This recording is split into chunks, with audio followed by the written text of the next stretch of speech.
നമസ്കാരം. Raf talk ഫുട്ബോളിലേക്ക് അവർക്കും സ്വാഗതം. റിക്കൊലേറ്റയോട് സാന്റോസിന് ജയിക്കാൻ പറ്റിയില്ല. പക്ഷേ 86 മിനിറ്റ് വരെ നെയ്മർ ജൂനിയറുടെ ഗോളിൽ അവർ ലീഡിലായിരുന്നു. അവരാണ് ആധിപത്യം പുലർത്തിയത്, അവരാണ് നിരവധി അവസരങ്ങൾ ഉണ്ടാക്കിയത്. But unfortunately 1-1 സമനിലയായി. ഈ കളിയിലെ നെയ്മറുടെ പ്രകടനം എങ്ങനെയുണ്ടായിരുന്നു ചോദിച്ചാൽ, സാന്റോസിലേക്ക് അദ്ദേഹം മടങ്ങിയെത്തിയിട്ട് നടത്തിയ ഏറ്റവും മികച്ച പ്രകടനങ്ങളിൽ ഒന്നാണ് ഇന്ന് കളിക്കളത്തിൽ കണ്ടത്.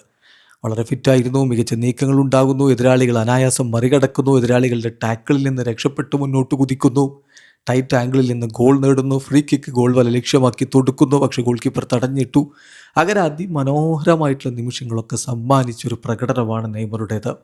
ഒരു ഗോൾ അദ്ദേഹം നേടി, 5 ഷോട്ടുകളിൽ 2 ഓൺ ടാർഗറ്റിലേക്ക്, 2 കീ പാസുകൾ ഉണ്ടായിരുന്നു, 64 പാസുകളിൽ 55 ലക്ഷ്യത്തിലേക്ക്, അതായത് 86% പാസിംഗ് ആക്യുറസി, 16 ഡ്യുവൽസിൽ 12 വിൻ ചെയ്തു. യെസ്, അതാണ് ഏറ്റവും പ്രധാനപ്പെട്ട കാര്യം.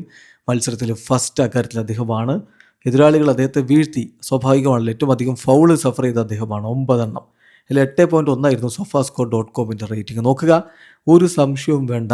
One of his best game since returning to Santos. അതാണ് സംഭവിച്ചത്. 98 ടച്ചുകൾ, ഒരു ഗോള്, ഡ്രിബിളിംഗ് അറ്റംപ്റ്റുകൾ സക്സസ്ഫുൾ ആവുന്നു. അതുപോലെ തന്നെ നല്ല രൂപത്തിൽ അദ്ദേഹം ഡ്യുവൽസ് വിൻ ചെയ്യുന്നു, കീ പാസുകൾ 2 കൊടുക്കുന്നു. സോ നെയ്മർ ഫോമിലാണ്. ഇനി ആഞ്ചലോട്ടി ബ്രസീൽ സ്ക്വാഡ് പ്രഖ്യാപിക്കും മുമ്പ് 3 മത്സരങ്ങളാണ് ബാക്കിയുള്ളത്. അതിൽ നെയ്മർ എന്ത് പെർഫോമൻസ് നടത്തും? ആഞ്ചലോട്ടി ടീമിൽ എടുക്കില്ലേ? കാത്തിരിക്കാം. വീഡിയോ അവസാനിക്കുന്നു. ഫുട്ബോൾ ലോകത്തെ കൂടുതൽ വിശേഷങ്ങളുമായി റാഫ് ടോക്സിൽ എത്താം.